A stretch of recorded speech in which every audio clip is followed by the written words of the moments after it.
द्वापर में किशोरी जी की सिखाई हुई वंशी ठाकुर जी बजाते हैं और ठाकुर जी की सिखाई हुई वीणा श्री राधा रानी बजा रही है। ये सब कितने मूल रहस्य हैं, संत जनों से प्राप्त होते हैं।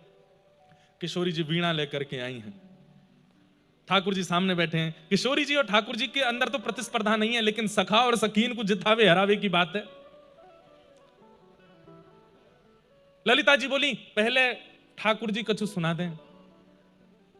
मधुमंगल सीधा बोले हैं, हमारे लाला ने बंसी बजा दी तो फिर वाके बाद कछु बचेगा ही ना।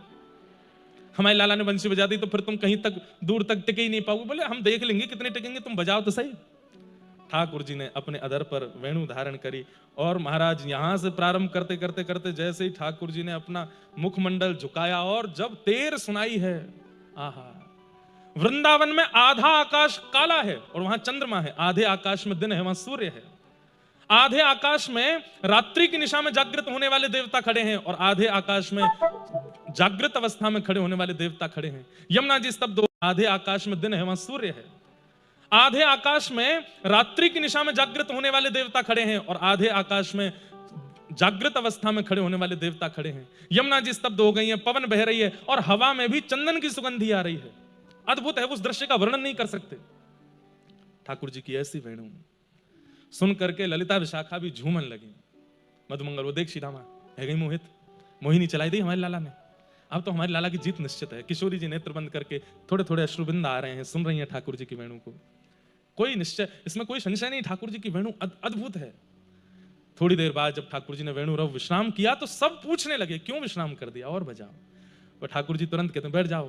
किशोरी जी वेणु बजाएंगी, अरे नहीं वो कहा बजाएंगी, वीणा। किशोरी जी बंसी बजा रही, बैठ जाओ बैठ जाओ बहन बैठ जाओ। सब ने प्रार्थना करी, हे श्यामाजू अब आप बजाओ।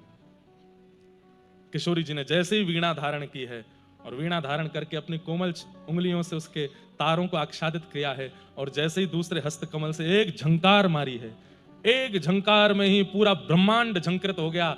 ठाकुर जी के वेणु रव से तो आकाश में देवता प्रकट हुए थे, लेकिन किशोरी जी के एक झंकार से ब्रह्मांड का भेदन हो गया। सारे देवता पृथ्वी पर आकर के गिरे, सन्मुख प्रकट हो गए। ब्रह्मादि देवता सब हाथ जोड़ करके किशोरी जी के चरणों में वंदन करने लगे।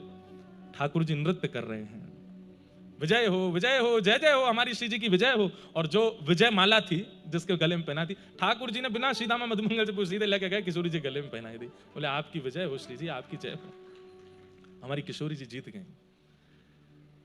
ऐसे हमारी व्रज की लीलाओं में ठाकुर जी अनुग्रह कराते हैं। ये प्रिया प्रियतम की मधुर बड़ी बड़ी लीलाएं हैं, सुंदर सुंदर लीलाएं हैं, जिन लीलाओं को सुनकर के कहकर के संत जन ऋषि जन आनंदित होते हैं, निमग्न होते हैं भाव में।